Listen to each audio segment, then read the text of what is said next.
Three-Eye Atlas and Swan now surround the planet in an interesting pincer move. And I tuned into this and I'm finding that it is incredibly strategic and incredibly transformative. They're literally creating a bubble around the planet. I'm going to play you guys a clip from my live stream Sunday where I talk about the meat of this. If you would like to watch the entire stream, filled with tons of interesting updates, galactic messages, and information, you can find the full stream in the video description. Enjoy this clip. If you're new to the channel, I am an ET contactee and clairvoyant psychic. So today I'm going to be tuning in. Well, I had a big contact session yesterday, a couple pages of notes I'm going to be sharing with you guys. I tuned into some planetary changes as well as Three-Eye Atlas and Swan, which is another comet-like craft that is in our solar system currently. And I've been doing a lot of coverage on this. There's a lot of different galactic beings involved in this. And Three-Eye Atlas has been serving as, well, Third Eye Atlas, a major catalyst for awakening, DNA activation, as well as a disclosure initiative. It's been tuning our solar system like a tuning fork and helping to dissolve the veil and bring in these ascension codes and DNA activations. And Swan, previously, whenever I tuned into it, felt a bit more military like. It felt like the protector. Now, right now, Swan and Three-Eye Atlas are on each side of the planet. They're literally surrounding Earth right now. This is not an invasion. You're seeing some people posting, is this an invasion? It's really quite interesting. No, it's not an invasion. So they're coming in like a pincer move, a strategic pincer move surrounding the planet on each side, almost directly parallel to each other, which is really interesting, on the same plane.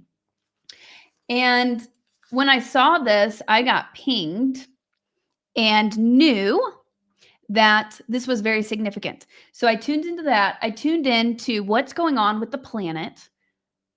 And we've got some really fascinating changes. So I'm going to go ahead and share this contact session with you guys and share these updates with you. Harmonizing frequencies are hitting the Earth now. Then I see Swan and Three-Eye Atlas, the pincer move. It is a convergence, they said. Now, a convergence, it's like a converging, like a melding, a converging, a pair of lines of longitude are parallel at the equator but converge toward the pole. So it's like converging, they're meeting. So this pincer move, Three-Eye Atlas and Swan are kind of tuning and emitting these frequencies, and they're converging now with Earth in the center in between them. I said, what does this mean? I see Atlas and Swan creating a time bubble around the planet. Now, this is really interesting, and this gets kind of quantum and hard to understand. So I see them creating this time bubble. And again, I saw like a light blue, white bubble being created around the planet. I'm hearing safe. So this is helping create a safe space encapsulating the planet. Dr. Salla recently interviewed somebody who, I didn't watch it, but I saw the headline. I believe it was posted on Thanksgiving, where he was talking about a light blue bubble being, or a sphere being put around the planet that's forcing all of the dark out, which is interesting because I'm getting I was seeing something similar happening right now in Three-Eye Atlas and Swan helping to create that. But specifically, I see them creating a time bubble around the planet. And then I saw it creating a Dyson sphere around the planet. Now, this gets very quantum. Dyson sphere. If you guys have seen the movie Contact, it's a really great film. They create the aliens from Vega, send them instructions to create a ship to be able to travel to them interdimensionally. And it's a Dyson sphere. And you also see the Dyson sphere like Ezekiel's wheel. There's a lot of lore about it, but essentially it's like a time travel machine. It's quantum. Now I'm trying to understand this from my perspective, from this dimensional plane, but it's creating a Dyson sphere around the planet, harmonizing frequencies, timeline dilation. And it's almost like it's like locking the planet into a safe space, helping it to harmonize and ascend up. Timeline dilation, as in the higher timeline, the positive timeline expanding, becoming more dominant, solidifying, the artificial ones collapsing. Then I saw the planet splitting into two, completely splitting into two, almost like it was breaking in half. And that's not physically breaking in half, but this is the bifurcation process, the big timeline split, the ascending and descending timelines. So I actually I'm doing a deep dive on that right now because that whole thing has kind of confused me a little bit. But you hear a lot about this massive timeline bifurcation, and it's like there's a lot of lore about the end of the world. In some of the Native American prophecies, they say, humanity's going to come up with a choice. It's either going to be destruction in the end of the world, or we're going to ascend. So this is what this is, the big split.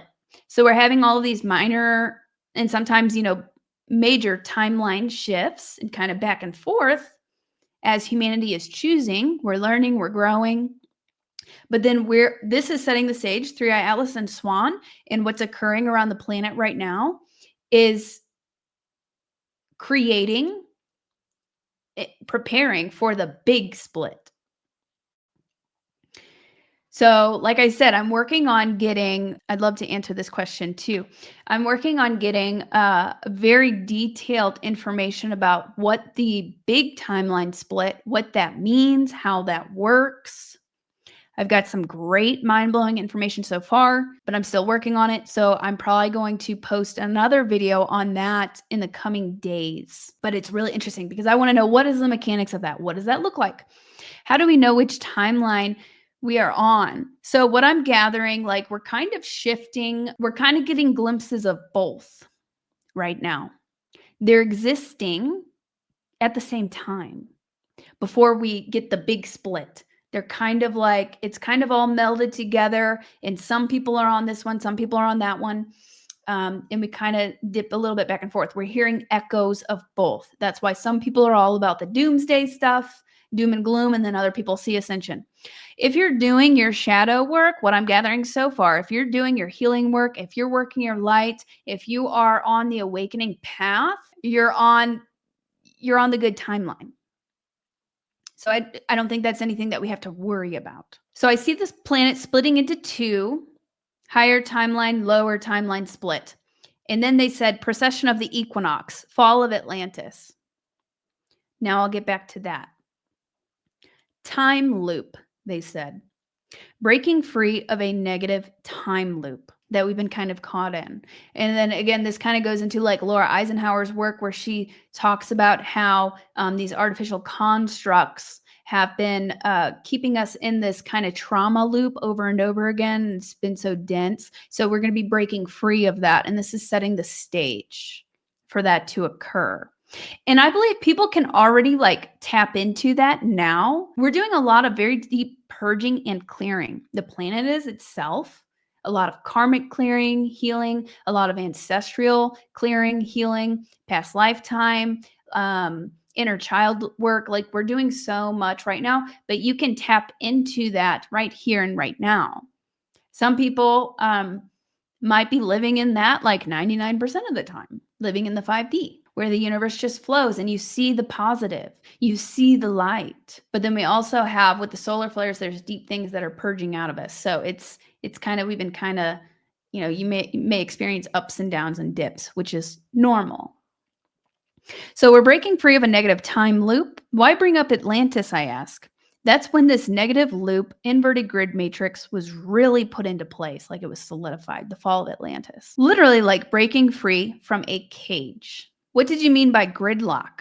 And they said, it is locked in harmonizing, stabilizing, preparing for the next phase of awakening integrating, clearing, healing, ascending, repairing damage. So the grid has been like some sites I'm seeing right now, sacred sites and all of that have been like shut off or uh, damaged, inverted, used for the dark. So all of that's kind of clearing and being repaired right now.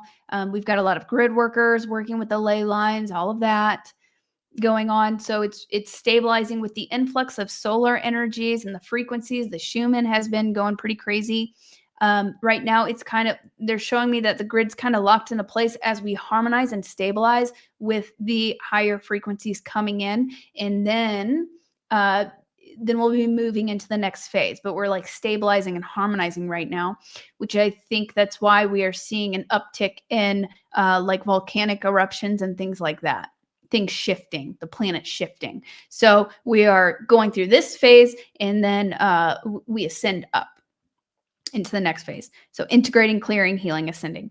So the main point is it's locked until it's stabilized to higher frequency, I asked, and they replied yes.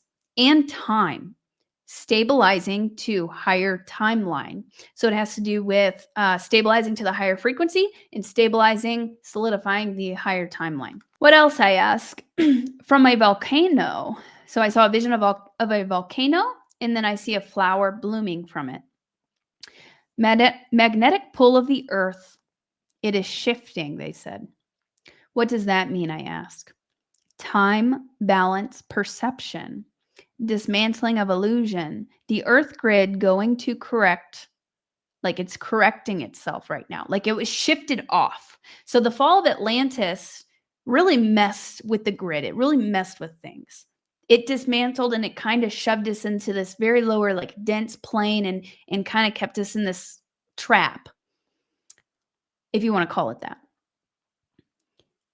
And now the magnetic, what they're saying, the magnetic pull of the earth, it's shifting, it's correcting, which is leading the way for ascension and for things to be more harmonized, for the earth to flow, to correct itself. And again, I am seeing a lot of ships surrounding the planet right now, 3i Atlas and Swan, creating this pincer move, creating this protective bubble and this time bubble around the planet, helping to stabilize and harmonize us. And I was also sensing like a strong military component, galactic military component around the solar system right now. Like literally we are surrounded by ships to assist with this process, to help clear out, stabilize, harmonizing with the ascension process. And while we are also being encoded with this quantum information and going through this massive transformation through the month of December and beyond. Incredibly fascinating. Again, if you'd like to watch the full stream, you can check that out in the video description. Also, if you're watching this before or on December 2nd, I do have a 17% off sale going on right now on all of my sessions, workshops, DNA activations. I also have a 3i Atlas Winter Solstice activation coming up December 19th, which is when 3i Atlas will be closest to Earth. And this session will be super potent. I'll be using my singing bowls, I'll be channeling the galactics, and we will be working with the Lyrans, Andromedans, other cosmic family, and 3i Atlas itself, because it is a conscious living being, not just a ship, to receive upgrades, information, coded frequencies, DNA activation, and all sorts of wonderful things during the potent winter solstice window. I also just opened a Starseed BOOTCAMP Making Contact 6-week mentorship program, which is starting in January. If you would like to learn more about that, links are in the video description. Please give this video a like and drop a comment. Let me know what your thoughts are. And I'm super excited for these planetary shifts and changes, which again, if you want to learn more about them, you can check the full stream. And I will see you guys next time, Star Brothers and Sisters.